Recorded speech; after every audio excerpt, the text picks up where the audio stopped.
To the people on a plane on 9/11, what did your pilots tell you when they grounded all flights? I was flying from London to New York and diverted into Montreal.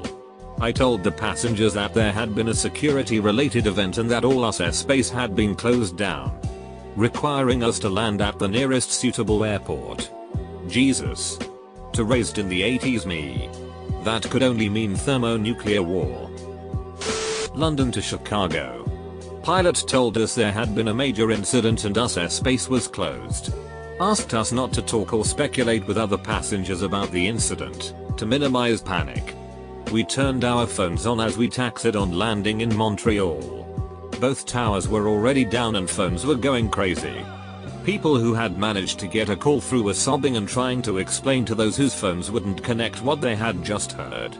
Absolute sense of disbelief all round, and it didn't really hit until I saw it on TV in the hotel. One thing we were told at the time by the pilot, which I never really looked into, was that the pilot was out of direct radio contact with ATC in both London and the US at the time. So they were talking to the plane behind them. Who was talking to the plane behind them? Who was talking to ATC somewhere? So they were getting garbled second or third hand information from multiple sources about planes crashing and hijackings and trying to inform their passengers while not being sure of the information they had received themselves. I always wondered if that was really how ground-to-air communications worked on long-haul flights. If so, it must have been a surreal and disorienting experience as a pilot to be told something so unbelievable without any immediate way to really verify it. I was on a United flight from Newark to Atlanta that morning. We were in the air when everything happened and were supposed to land about 9 o'clock. Just before landing they held us in a holding pattern in the air. At about 9:30 we landed. No announcements were made on the plane. Just as we got to the gate and people started turning their phones on, I hear phones start ringing everywhere. What happened? A plane hit what? At that point my phone started to ring as well. It was my wife wanting to make sure I wasn't on one of the planes. And she filled me in on what was known then. The pilot and cabin crew did not say anything about what happened. There was an eerie silence in the terminal. I did not see any TV screens. I went directly to the car rental company, got a car and started driving north. Back to NY. Listening to the radio as much as I could the whole way back. My father worked for Delta at the time as a supervisor in the airport. He was working a flight that was about to push back when everything shut down. He had the final paperwork for the flight crew and ran down to let them know they weren't going anywhere. ATC had just announced the shutdown to all aircraft on the ground. No details were given over the radio. Just that an incident had happened in Nick and all flights were grounded. He announced over the plane's PA that the flight was cancelled due to an unknown incident and everyone could retrieve their luggage in a few minutes. There were no TVs in the gate area back then, but a few of the shops and snack bars had TVs in the ticketing area. As people got near a TV the word spread. Everyone collected their bags and left the airport. Surprisingly there were no passengers screaming at the agents. No chaos. And from about 11 o'clock on the airport was deserted except for airline employees. Second hand, my parents were flying the morning of 9/11. I dropped them off at the airport and drove to work. First tower was hit as I pulled into the parking lot. Radio people thought it was just a fire at the tower. As I went into work and checked the news, it became clear a plane hit it.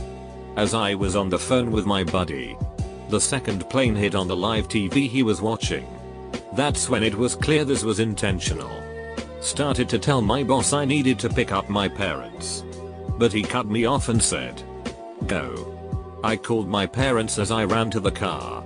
The TVs at the gates had all been turned off and they announced no flights would be taking off. I raced to the airport, picked them up, and drove home to eerily empty roads and sky.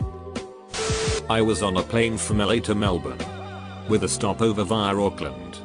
And 9/11 happened while we were in the air.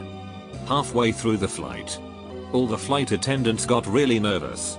And the pilot told us that due to a safety issue, the seatbelt sign was kept on throughout the flight, which we all found really confusing. When we landed in NZ, there were armed guards with machine guns to greet us, which is very out of the ordinary for New Zealand. The first reports the flight attendants gave us was that it was the Empire State Building that had been attacked. That was how confused initial reports were. We were luckily allowed to fly on to Melbourne. But after that all international flights were grounded for a few days. My dad was an armed high-ranking federal agent.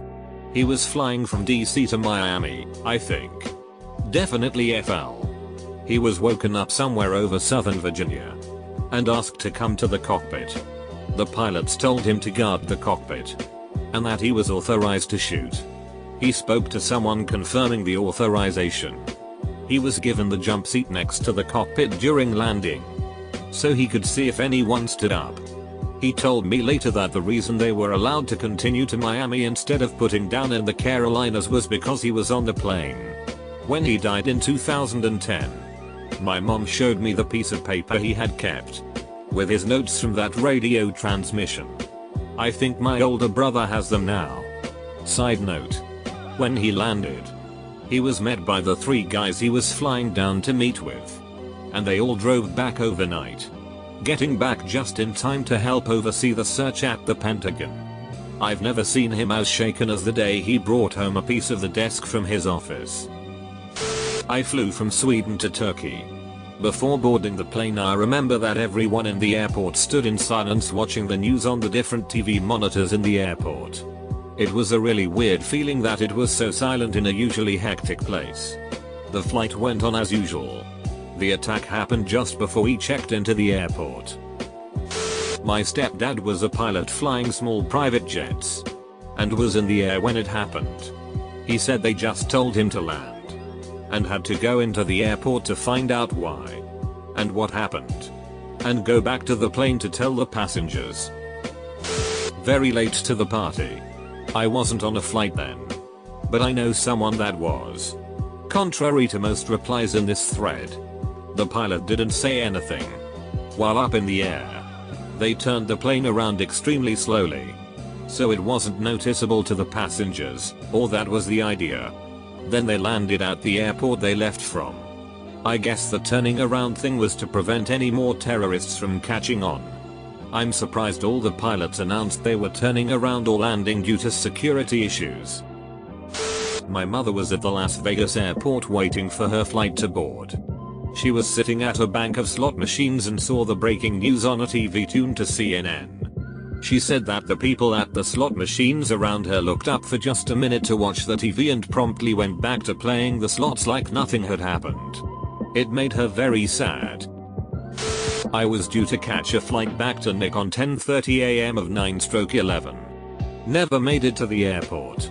Rented a car the next day to drive back so I could get to my apartment, which was in the frozen zone below 14th Street. 2 friends of mine who were sisters were departing on 2 different international flights that morning. One departed. The other didn't. It was several hours before they could reach each other to confirm that neither of them had been on the affected flights. Father-in-law was a rare hostie on a flight from Sydney to LA. They initially told the pilot to turn around and go to Hawaii as mainland US airspace was closed.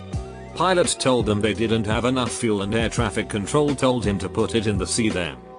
Thankfully the situation was controlled pretty quickly and the plane did eventually land in LA after some circling. I was still a toddler, but my dad was on a flight from England to Nick and luckily wasn't too long after takeoff they redirected them to land. But my mom had the worst panic attack ever and must have called my dad 100 times because there was no info on what planes crashed and she knew he was in the air at the time. My wife was flying Paris. Nick, the pilot, first came on the PA and said bombs were being dropped on US soil. Airspace was closed and they were diverting to Halifax because they didn't have enough fuel to return to Paris. Then they came on and said Halifax was closed and they would have to return to France. Not enough fuel? The plane landed in Brest, on the west coast of France. No clue how much fuel the plane was left with. My wife was put up in a very nice hotel with the rest of the business class passengers and was stuck for 4 very surreal days in Paris.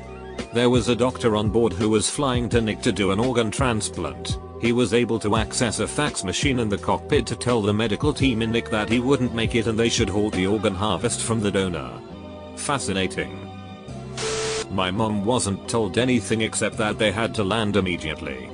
She was flying back from Taiwan and was closest to Hawaii. So they turned around and landed at Hawaii. It was a work trip, so they covered her hotel and all expenses for a week. She said it was horrible what happened, but a really nice vacation. Not me, but my mom, who was and still is a flight attendant. She was working a flight from DFW Boss that morning. They were approaching the northeast when they were diverted to Akron. Oh. I'm not sure what she was specifically told, but I know they knew something was up. Their flight communications are even included in transcripts from that day. By that time both towers had been hit and they were headed west over Pennsylvania to land. My mom said they were all on edge, not really comprehending the severity of the situation and wondering whether they might be hijacked themselves. They were communicating with Cleveland on the ground when the hijacking of United 93 began over Western PA. So there was communication between both flights and ground trying to confirm that the screaming etc they heard on the frequency was really a hijacking. Apparently United 93 was right behind them, and my mom says the crew was back and forth up in the cockpit and in the galley looking out the windows trying to see the plane, while trying not to scare passengers. I was flying from Atlanta to Denver. Our flight was forced to land in Tulsa. Okay. We were told that there was a terrorist attack in NY and that our aircraft had been ordered to land. The pilot did not mention that all aircraft had been ordered to land. As the only brown person on board, I thought, great. They must think that I am a suspect and now we have to land. Once we landed and I saw all the planes jamming the tarmac, I realized that it was something really big.